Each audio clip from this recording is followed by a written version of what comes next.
Do you dread talking to intimidating people at work? Do you feel nervous around the senior leaders or board members or investors that you have to talk to? If so, you're not alone. And today we're unpacking how to take some of the fear out of these conversations. Listen in. The Leadership Coaching Group, making personal development the foundation of leadership development. Hey friends, I'm Liz Howard, and we are talking about nerve-wracking conversations today. Specifically, we're going to try to de-stress speaking with intimidating executive types. Someone recently asked me to do a little boot camp on the show where I talk about the must-have skills for leaders. And I thought that was a great suggestion. So this month, that's what I'm doing. Breaking down some of the not so obvious, but incredibly important foundations of leadership. I'm starting with how to get past your nerves when you're talking to even more senior people than you. Because when you move into a leadership role, which includes entrepreneurial growth, by the way, you probably find yourself speaking with more executives in one of two ways: out of necessity or by design. As an example, you could be told to work with another department and you have no other choice. You might have to present up the chain of command or to a board or to investors or some other potentially judgmental group. It could simply be that you're consciously upwardly mobile and you know that you've got to schmooze a little bit. Whatever it is, if you've been in this type of position, you might feel like you have to prove to whoever you're reaching out to that you're worth their time, that you have something really important to contribute, or even more dramatically, you might apologize for trying to connect with them. And what I want to offer you today is that you might not have to put yourself through so much agony. So that's what we are exploring: how to prepare yourself for approaching intimidating people about work topics. By the way, I made this beautiful, easy to use guide on how to conduct meetings that drive results.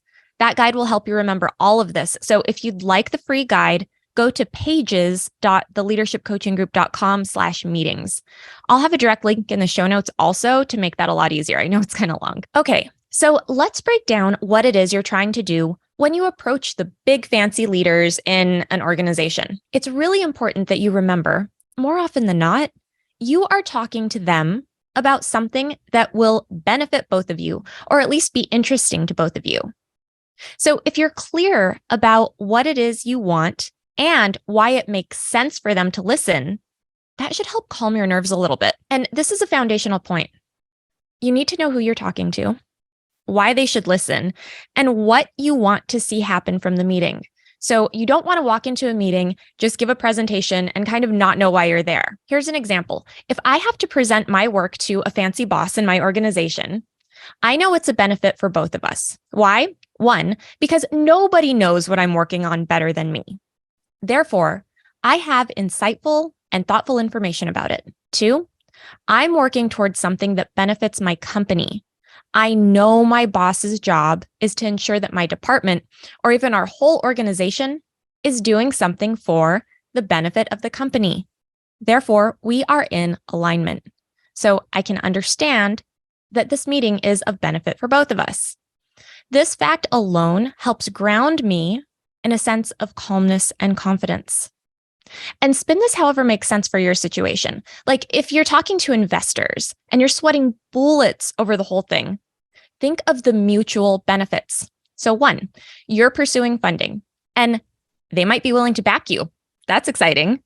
Or two, they're looking for the right stuff to invest in. They have money. They want to get involved in things. And if you have something that they love and they love what you're doing, you're in alignment. That's a great starting point for a potential business relationship. There's mutual benefits there. You're not asking them a favor. You're presenting something of use. And if you're talking to the right person, they're going to want to hear about it. Let's kind of pull that string. You have to be real about who your audience is. What do they want? If you're not sure, here's a pro tip. Be crystal clear about what you want. I'm going to say that again one more time. If you don't know exactly what your audience wants, then you need to be crystal clear about what you want from this meeting or conversation. So imagine this. I'm going to give you a big presentation. I'm nervous. I'm staying up night after night, perfecting my presentation. I spend a lot of money on a new power outfit. I obsess and stress, and I make this presentation the focal point of my month. It's a big deal to me.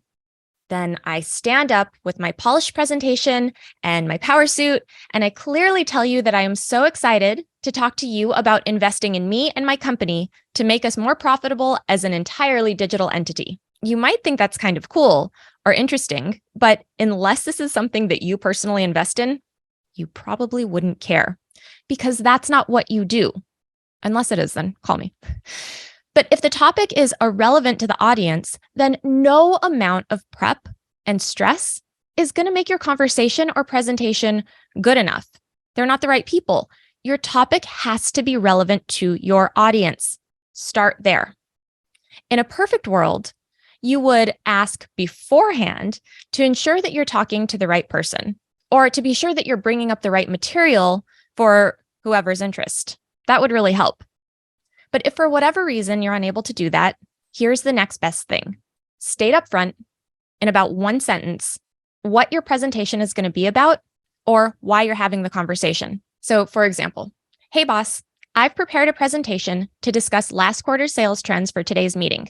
The point of this presentation is mostly informational. If your boss doesn't want that, then within about 30 seconds, she can tell you. And if she's really busy, she probably will. It's okay if she resets the meeting and asks for different information. That's fine. You've just established yourself as a credible, concise, and easy to work with person. You didn't waste her time. You didn't drone on and on. With this newfound interest in what she needs from you, you can put together a better presentation and feel more at ease because you know what she's interested in and you know that you can provide it. So let's recap. First, find the mutual benefit for your conversation or presentation for you and the person you're talking to.